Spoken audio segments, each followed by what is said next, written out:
What's up, everybody? Welcome back to another HR Heretics segment to where we are keeping going the Dear Heretics theme, Kelly. So today we have a note from Andy who says, Kelly, really loving what you and Nolan are doing for HR Heretics. Straightforward, non-fluffy. I love this stroking the ego. Great job, Andy. You're really getting me into this. A challenge I've seen across many people departments in later stages is the ability to operate as a highly collaborative single unit for the business. As people departments scale and get larger, silos form and it becomes increasingly difficult for HR talent, tool rewards, OE, L&D to operate as one team aligned to the business. How can CPOs ensure their people departments foster an environment of cross-functional collaboration and unity when the business grows to 1,000+ employees and the business needs to become more complex and global? Maybe a good topic for y'all to discuss in the show. Thanks so much. So Kelly, what's your take on how the people team can kind of work better cross-functionally and speak the same language? Yeah, it's a great question, Andy. Thank you. It did not stroke my ego, just for the record. Just I was Nolan, joking. so thank you for that. I have a lot of thoughts on this, Nolan. So, starting from the most simple of aspects, I don't know about you, but I'm shocked at how many people teams don't spend time together talking about the business and what's going on with the strategy and the market conditions and how that connects back into the people in the organization. I feel like maybe people get so busy and they're wrapped up in the programs, but everyone just kind of starts doing, and they start doing in their own lanes. And there's not a lot of time allocated to talking about how those lanes come together in service to what's going on within that business. So my first point is simply spend more time talking about the why and where this is going versus running on the hamster wheel, executing stuff. Yeah. So yeah, your deal is like, hey, be intentional, right? And come together and talk about what's working, what's not working. I agree with you. I will build off of that by actually starting I think people try and centralize too quickly. That's actually one of the bigger learnings I had working at DoorDash. So we had a GM model at DoorDash in the early days. They still have a GM model today. But in the early days, it was kind of like a competition. And so New York would be competing against San Francisco, which would be competing against Houston. And these GMs were operating their own little fiefdoms. And inside these fiefdoms, people were doing things radically different from one market to the next. Now, you may think, well, the downside of that is oh my God, you got people running in different directions. And that was 100% true. The positive side of that was we got to run so many different experiments because people were doing things differently and not the same. And then ultimately what we did is as things hardened and got more firm in these areas, and we got more clarity and data on what was working, what was not, we were then able to say, hey, this experiment worked in Houston. Let's actually now go test it in Chicago. One of the big learnings for DoorDash, though, was not every city is the same. And so the analogy and the metaphor I want to use here for Andy is look, engineering may be different than product. Product may be different than sales. They might actually be different things.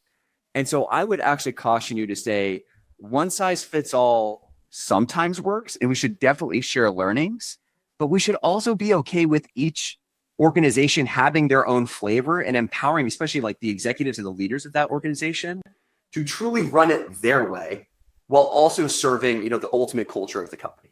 Yeah. And how, to Andy's question though, how did you enjoy that, which sounds really useful and helpful, and also ensure that there was glue? So there wasn't silos. What tactically happened to make sure that those folks across, that people leadership team, whatever it looked like, were connected? Well, what did it look like? The magic was the weekly business review meeting. Okay. So go ahead. A central place to stop, drop, and roll and talk about the business, how this is all connected to that business, awareness of what's going on between fiefdoms, or in Andy's case, L&D, HR business partners, recruiting, etc. It's really, really important. And I've been surprised lately at how many people teams well, I don't really know what they're doing. They're running this program and they're doing this. it has to be one experience. Do you know what I mean? That's where I think a lot of HR people are being pushed to think like product managers now, where it's like, how are you architecting this one experience all the way through? And every pillar or function that makes up a people team has to understand their part in that and how they're connected to everyone else, ultimately to the organization, the business. Yeah, as I hear, so totally agree with you that the WBR was like the magic thing that brought everybody together to where we could be like, and with WBR, it's like we could just look at data and see like what's working in what market, what's working, what's not working in another market, and very quickly be like, we should stop doing this and we should keep doing more of this. In HR, it's a lot harder, I think, because a lot of the feedback is qualitative. Right. It's like, well, like this exec really loves this thing. And I think we have to like lean into more of that. And also some of these departments, they have radically different problems to solve. And so my take is like, the first thing you should optimize for is ensuring that you are solving the problems of the business leaders. Like that is like thing one. And that means sometimes like, engineers going through a big hiring spree, great. They're going to be more of the recruiting team. And maybe the L&D isn't that big of a deal there versus like, in sales, like we really need to work on sales training and get that shit in order. Right. And so I think being okay with that, but I also like, I just get really concerned about having this like peanut butter approach for the entire company. I'm more of like let them run and take those learnings back. But to your point, you have to have the magic moment to where we can learn from each other. Yeah, there are two other things I'd offer, for Andy on this one is, I'll just speak at Pendos as my last, role. Like we would not work where it's like, here are the recruiting priorities and here are the operations priorities and here are the org development priorities. We all made a joke of it, which was kind of fun. We would have gradients. Like, you know what I mean? Like red plus yellow is orange. And we'd have priorities shared by like hiring and D&IB. What is that? They would work together. Like there wouldn't be siloed roadmaps or priorities or strategies. They'd be gradients that would be visual in terms of like these colors, right? Like blue and yellow is green. So we have our org dev, HRBP teams with our L&D leads and our programs people working on a green priority, which is the gradients of those organizations together. And they would literally, again, work together on those priorities that would be that experience, not the tactical things those pillars are siloed in doing. Hey, everyone. We'll be right back in a moment after a word from our sponsors. Real talk, most talent leaders haven't yet cracked how to leverage AI for meaningful impact on their hiring processes and business goals. But the leaders who are effectively using AI to transform their recruiting team's efficiency and quality use Metaview. Metaview is the AI assistant for the interview process. Their AI records and transcribes hiring conversations, like intakes, interviews, and debriefs, then provides perfectly summarized notes of everything that was discussed. That means your people can focus on creating human connections with candidates during calls and save time on the busy work of cleaning up notes after every interview. But it's so much more than just a time saver, because perfect notes means perfect data. For every candidate and every pipeline, hiring teams can make confident, informed decisions, and talent leaders can finally take control of the interview process. Join forward-thinking talent leaders at high-performing organizations like Brex, HelloFresh, and Quora, and check out Metaview. Head over to metaview.ai/heretics to talk to one of Metaview's product experts, or get started for free. You'll be up, running, and AI-enabled in minutes.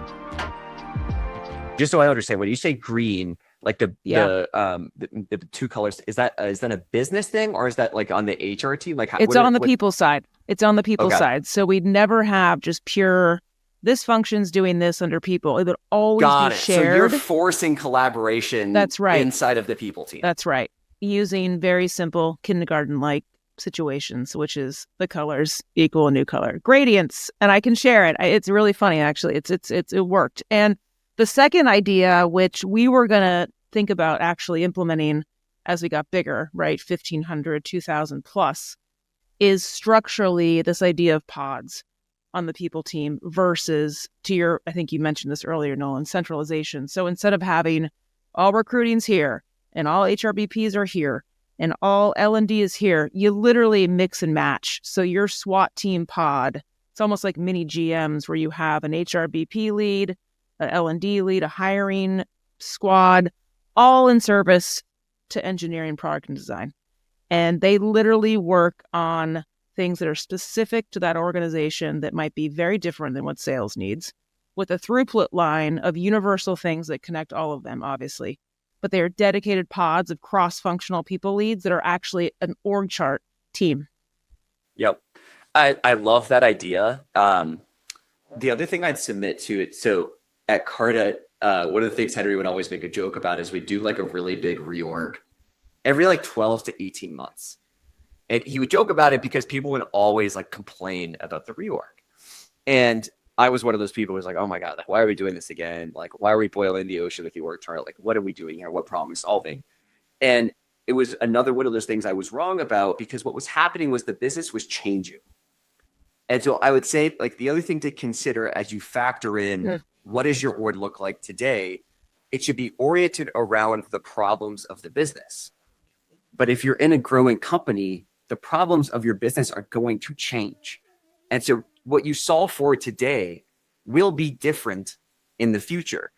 And so I think the way that you could think about this is by telling people that, hey, this is what we're solving for right now. And I'm not going to guarantee it, but I'm going to tell you in a high likelihood in 6 to 9 months, it's going to be entirely different. We're going to make some sort of organizational change to go solve this next big business problem. Yeah. And I think that's where it was one of the growth areas for me when I was in the seat was, well, I had my team and it's like all nice and it's like the org chart looks really pretty and I feel really, really good about this. And that's not what it's about. What it's about is ultimately solving the business problems and making sure your team is positioned to do that. It's funny, I remember when I was young, like 23, 24 years old, someone told me, you'll know you're doing a good job when it feels fucking messy.